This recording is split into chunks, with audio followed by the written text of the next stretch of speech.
Hey guys, how's everyone doing? This is Sir Jedi Sentinel, and welcome back to Sentinel Reviews. Excuse me.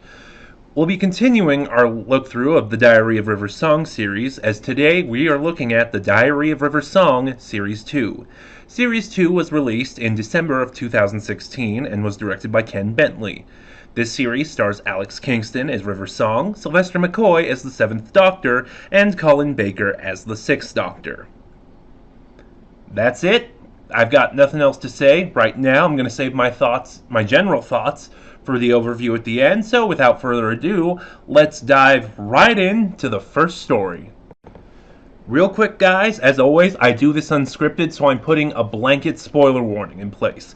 And that's really important for Series 2 here because some of the points I want to talk about and review, I can't unless I spoil certain events. Like, for example, something that happens in one story will most likely be because of the events of a previous story. So, yeah, final spoiler warning, you've been warned. Series 2 opens with The Unknown by Guy Adams. A mysterious planet has suddenly appeared at the edge of the universe, a planet racked with temporal anomalies and time distortions. Being an expert in that field, River has decided to join the expedition to this planet. But weird things start happening. No matter how far or how long they travel, the ship never gets any closer. The crew finds themselves in a constant struggle to remember who they are and what their mission is. What's going on? And does the mysterious little man in the brig know anything? So, like the Boundless Sea in Series 1, the opening story of Series 2 is unfortunately the weakest. And I can really think of two main reasons for that. The first is the supporting cast. Now, Big Finish is really good at making strong, fully developed supporting casts for their stories. The standard that I now hold supporting casts to is The Great White Hurricane from the First Doctor Adventures Volume 1, which I hope I said in that review, I think, in my opinion, has the strongest supporting cast of any story I've ever seen. And unfortunately, the supporting cast here isn't that strong. And it's not the cast's fault, the performances are all really strong, one of which I will get to in a moment. But basically, along with River, you have a crew of 3. You have Pilot Redshirt, Captain 2 Days from Retirement, and Engineer Expendable. I really wish I had a third pun that worked better than that, but there you go. And it's just, yeah, these characters are pretty one-note, and it's really obvious what they're setting up to be. Now, the other big issue that really weakens this story is River and the 7th Doctor.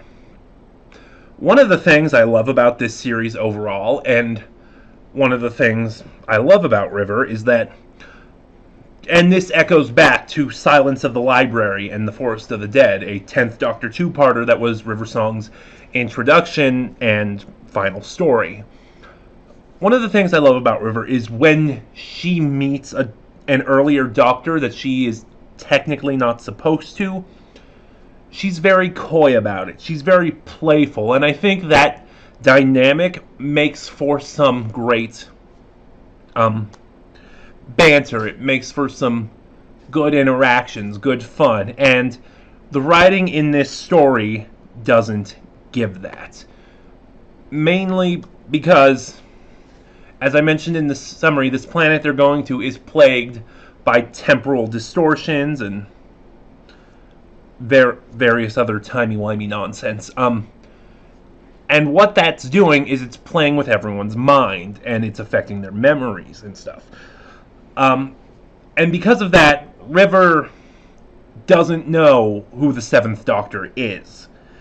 And it eliminates the possibility for that banter, for that playfulness. And I really think it brought the story down.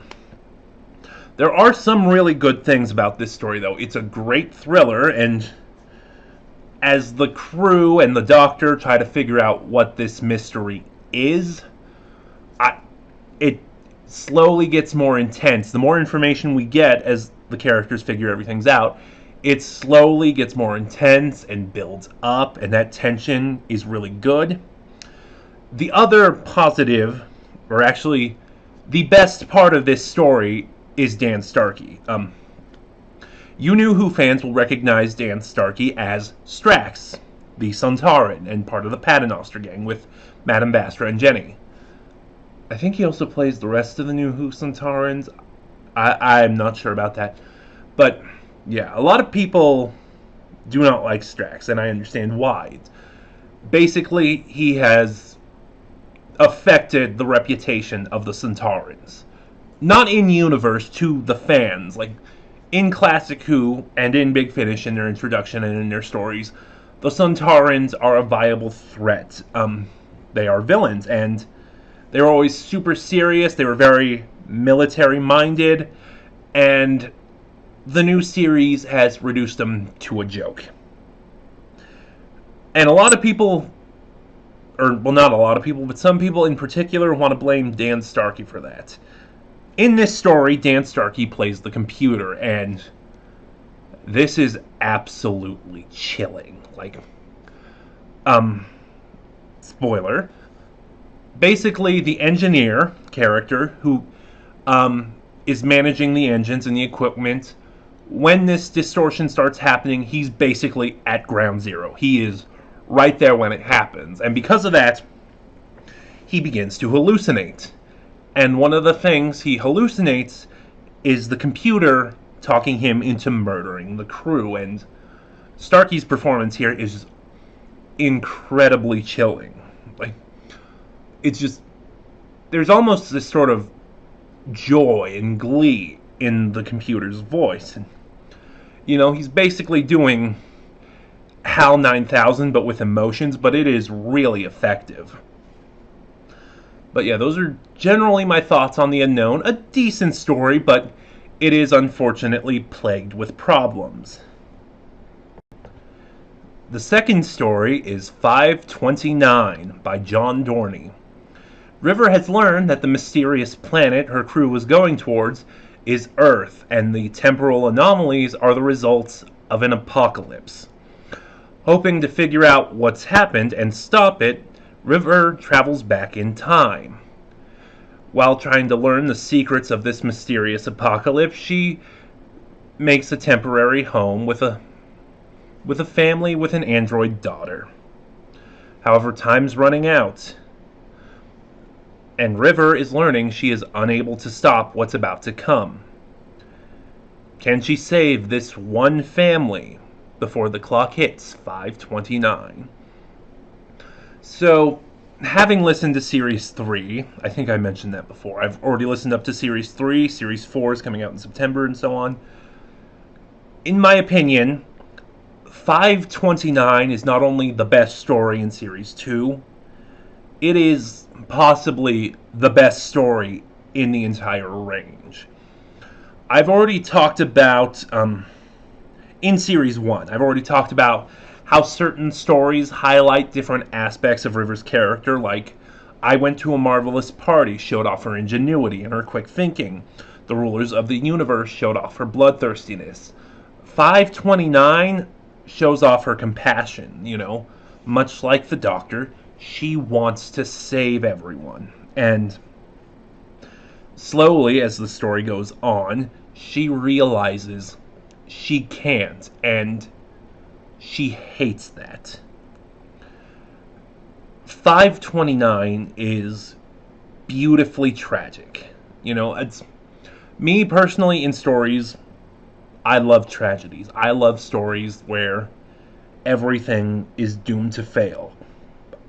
That may make me a bit of a masochist, but you know,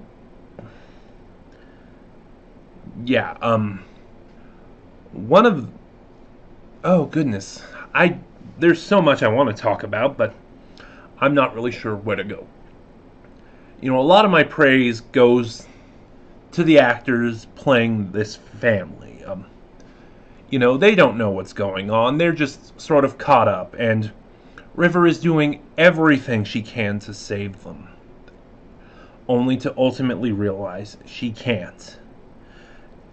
And the range this family plays from being happy to being mad to being sad and finally accepting everything, it's beautiful. In particular, I want to praise Salome Hartel, Alex Kingston's daughter. She plays the android Rachel. Little bit of backstory into this story. This family River is living with while she's trying to figure out what's going on. They couldn't have children, so they basically commissioned an android to be their daughter. Best way I can think of it. And for her first acting job, I think for her first big acting job, Salome is really good here. I can't help but compare Rachel to Death from Discworld. She doesn't feel emotions, but she thinks them, if that makes any sense. And, it's just... This story ends on a heartbreaking note, and I can't talk about it anymore because this is one story that you need to experience. And 529 paves the groundwork for World Enough in Time by James Goss. River has traced this mysterious apocalypse to a company called Golden Futures. Upon infiltrating the company, River finds that she's not the only one undercover. Her husband, the Doctor, in his 6th incarnation, is also undercover. Not only that, but he is Golden Futures' president. What's going on? And why, for the first time, is River unable to trust the Doctor? So first things first, elephant in the room. Yes, this story shares its name with a 12th Doctor episode. That being said, given the timing between when this set came out and when World Enough in Time came out, I think that was purely coincidental. Now, onto the review.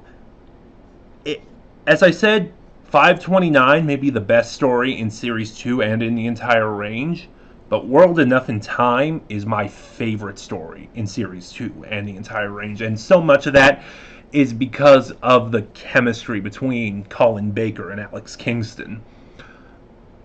I think River and the 6th Doctor may be my favorite pairing of River with any incarnation of the Doctor. It's just, they worked so well together, and they played off each other so well. There were other great things in this story, too. Like, the president of Golden Futures has this assistant. I'm forgetting the name because it's supposed to be this abbreviation, and that actress was really good. She basically said, everything she does, she did with this big smile, because that's how she imagined she did it, and it really sold her performance, especially when some of her things were like, sign away your shares, Doctor, so I can kill you. And yeah, this story also introduced the Sparrowvores, who, as we go on to the end, are interdimensional space squids that feed on time. I just feel, okay, they feel tacked on. There's no way to sugarcoat it, there's no way to beat around it. They just feel tacked on, and I'm going to talk a little bit more about that with the 4th story, but World Enough in Time is amazing, and so much of that is simply because of the chemistry between Colin Baker and Alex Kingston. I know I'm being repetitive, but I've reached the point where I'm rambling, so I figure it's best to cut things off there with this story and just jump into the next one. And Series 2 concludes with The Eye of the Storm by Matt Fitton. Golden Futures has been stopped, but the Sparrowvore threat still remains. River finds herself in Victorian England with the fate of the world lying in the hands of a young couple. Not only that, both River's seventh and sixth husbands are here as well, and both of them think they know how to stop the Sparrowvores. And both of them have completely different ideas in mind. But can River save the day? Especially when both her husbands think she's the enemy? The Eye of the Storm is not the weakest of Series 2. I still believe that would be the unknown, but boy does it have problems. Earlier I talked about, well, not earlier, in the last story I talked about the Sparrowvores and how they feel tacked on. And in this story it really shows. Like, you know, in World Enough in Time, they were basically just these monstrous interdimensional squids that ate time, and now they can talk. That came out of nowhere.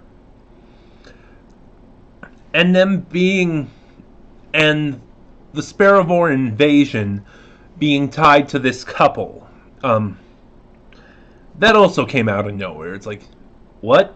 Why? How? Who? And it's just, yeah, this is really where it feels like the Sparrowvores were tacked on. I also had two other major issues with this story. One, approaching it from the beginning, and then one that came in after World Enough in Time. The first problem I had is that this is a multi-Doctor story. And it's not a problem I have with this story specifically, it's an issue I've had with multi-Doctor stories for a while. Multi-Doctor stories. The Doctor is crossing his own timeline to meet an earlier or future incarnation. Doing this, he is breaking the laws of time. It is a huge, momentous occasion. And it deserves a huge, momentous threat worthy of needing multiple Doctors to stop. And as on that front, the multi-Doctor story never delivers. I mean, the three Doctors, the first one, you had an exiled Time Lord trying to return to this universe to wipe it out of existence. That worked. The five Doctors, Barusa, the president of the Time Lords and the Doctor's former teacher, wanted immortality. They tried to justify it. It didn't work too well. The two Doctors. A Suntaran. What? And then don't get me started on Day of the Doctor. And then Twice Upon a Time actually gets a pass from me, but enough on that. Basically, I can only really think of two times where I thought the multi-Doctor story had a genuine threat. One was the three Doctors, the other is the light at the end. And here, once again, I can see what they were going for. I can see they were trying to make this threat worthy of having multiple Doctors, but the way the story plays out, it feels pointless. It feels like you didn't need them both here. The other issue I had, this issue came with finishing World Enough in Time. Basically, River destroys Golden Futures, and their space station is blowing up and crumpling all around her. To me, River is a lot like the Master, or the way the Master was portrayed in the classic series. You don't need to know how he survived. You just know he did. And that ambiguity always worked. And I think it would have worked for River. So going into this story, and like I said, with the issues I had with the Sparrowvores and how just tacked on they felt, I will admit the Eye of the Storm feels kind of superfluous. But yeah, I did like this young couple, how it felt like they were trying to defy the odds to be with each other. I liked it. And I loved the story River told them. It's, you know, she basically told them that As long as you keep living, your fate will be tied to these monsters, and your children's fate will be tied to them. You will have no free will. You will be slaves forever. And then she tells them her story. And she almost phrases it like a fairy tale. And I thought it really worked. It was a beautiful scene. And, you know, unfortunately, it also takes away from this being a multi-doctor story, because by getting these two people to change their minds, and basically stop existing, listen to the story, it makes much more sense in context. She stops the Sparrowvores. I don't know if I'd call this a good story. Honestly, I think I'd rank it as decent or passable, but like I said, I had issues with this story. So if you missed my last Big Finish unboxing video, or if this video didn't make it clear, The Diary of River Song Series 2 is my favorite release in the range thus far. It is such a... Even though it has some missteps, it is such a massive improvement from Series 1, which was only okay or good at best. This series was amazing, with solid performances, great stories, and even the worst stories were still decent. I think on the ranking of these stories, in terms of quality, not in terms of personal favorite, I'd rank them 529, World Enough in Time, The Eye of the Storm, The Unknown. I'm not doing the numerical rankings anymore. I just felt that didn't work. But, yeah, if you're curious about The Diary of River Song, I highly recommend Series 2. I'd actually even say start with Series 2. You don't really need Series 1 to lead you in. But yeah, Series 2 is just so good. So join me next time for Series 3, where River will adventure with her 5th husband. She'll meet...